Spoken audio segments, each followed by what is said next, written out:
guys.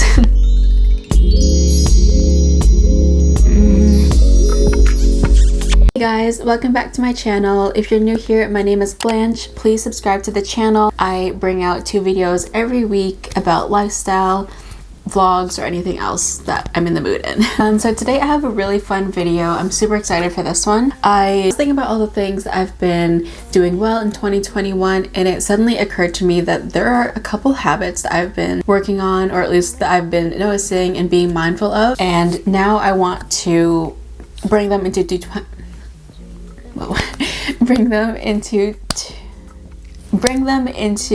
2021 and share them with you guys, because I 100% believe that these habits make me a healthier person, but overall a happier and better person. So I'm gonna go ahead and get started. Going for walks. So even when I was a health coach, my #1 tip for all my clients was to go for a walk for exercise. It doesn't have to be anything like crazy, like speed walking or anything like that. It can just be a leisure walk. And that's honestly what I encourage. The reason why I encourage everyone to go for walks is because, one, you get to go outside, you know, something that we've been taking for granted, and we get to smell the fresh air and just be in a different area and be visually stimulated by other things like trees or animals like squirrels or cars or anything. And also for me, walks are a really good opportunity to meditate. So meditation can come in many different forms. It doesn't always have to be just sitting down thinking about nothing. It can also be visualization, daydreaming, and just overall being present.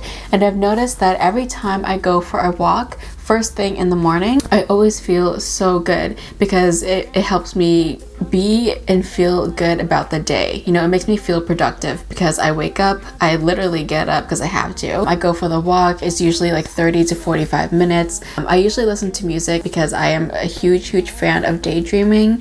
And I guess this is also kind of like a way of manifesting or visualizing, and it's just like really relaxing to me. So I would definitely recommend going for walks as a #1 habit to start to get into for 2021. And also, you know, I know not everyone is into working out at home, so going for a daily walk not only gets your body moving, but it also helps your cardiovascular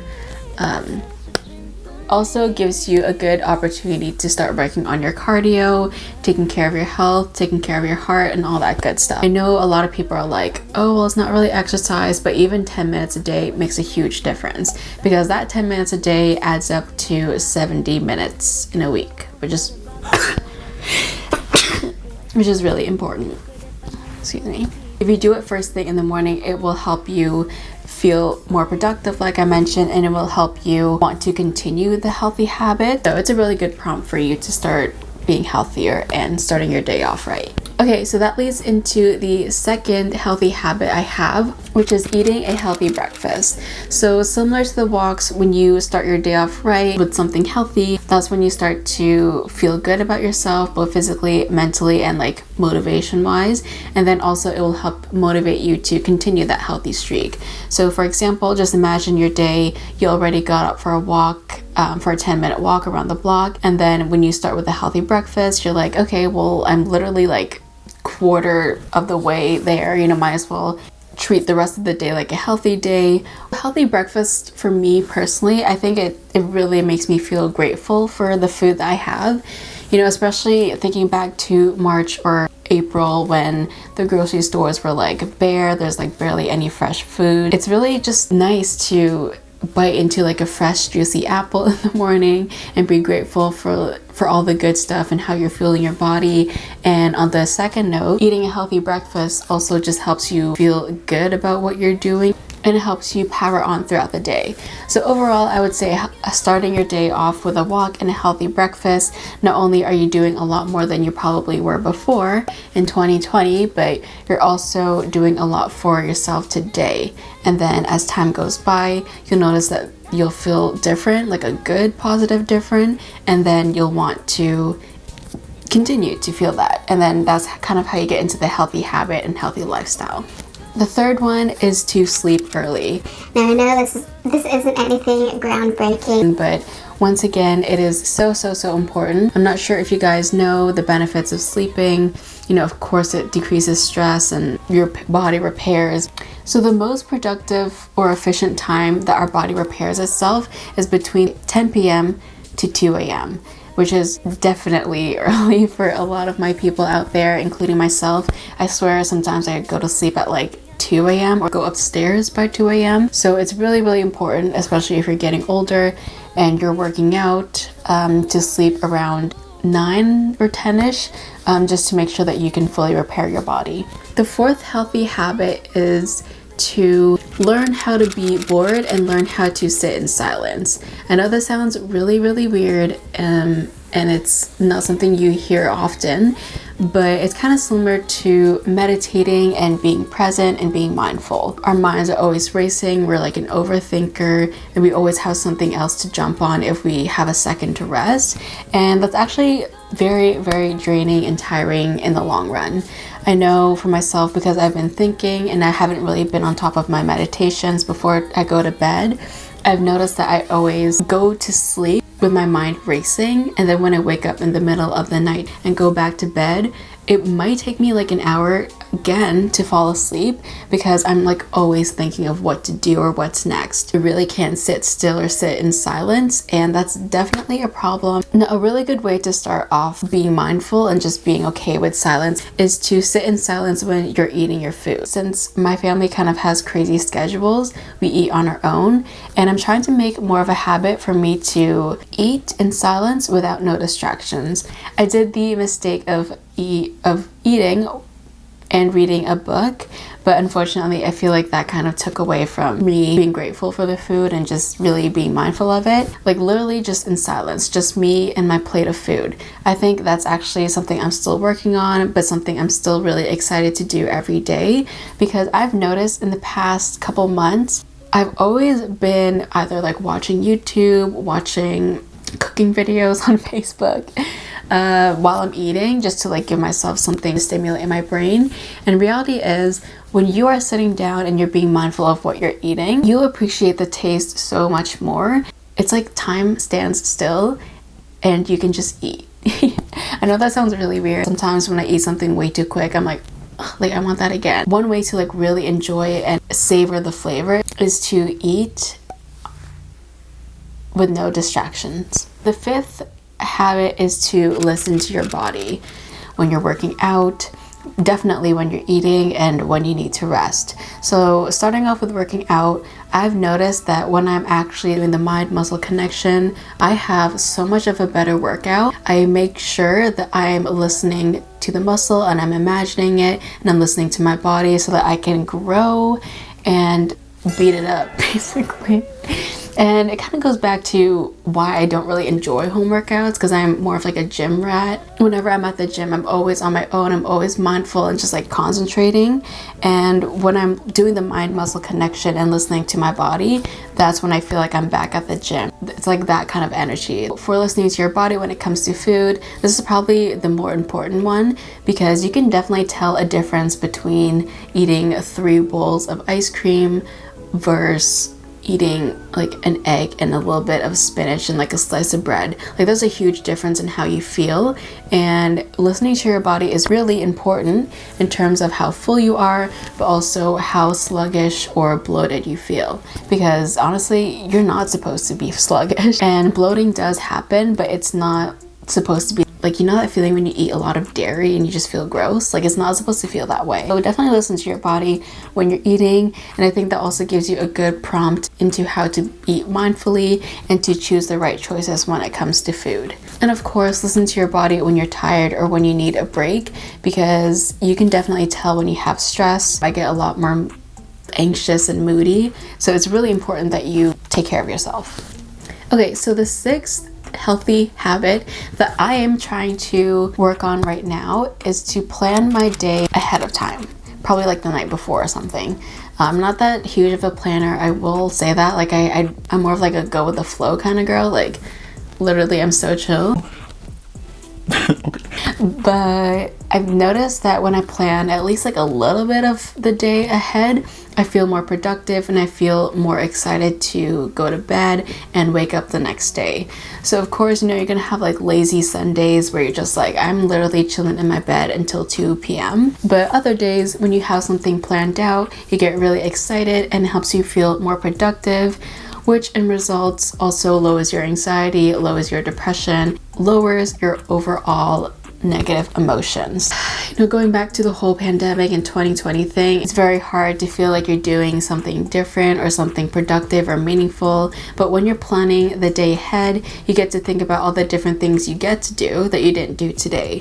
So it's kind of like a mini way to be grateful and to look forward to something, which in return helps you feel excited for the next day, and that makes you feel good. Also, not to be fake deep, but it also helps you feel like you have a little bit of purpose, maybe in the world if you're doing something crazy, or maybe just in your own everyday life. You know, like for example, if you're planning to cook a big dinner for your family, not only is that helping you de-stress when you're cooking and, you know, chopping those ingredients, but you're also serving purpose to your family that you're feeding. So I know it's kind of like, maybe we might be getting into the fake deep section, but it really just helps you feel productive. And I think that's so important, especially during this day and age. It's very hard to feel that way.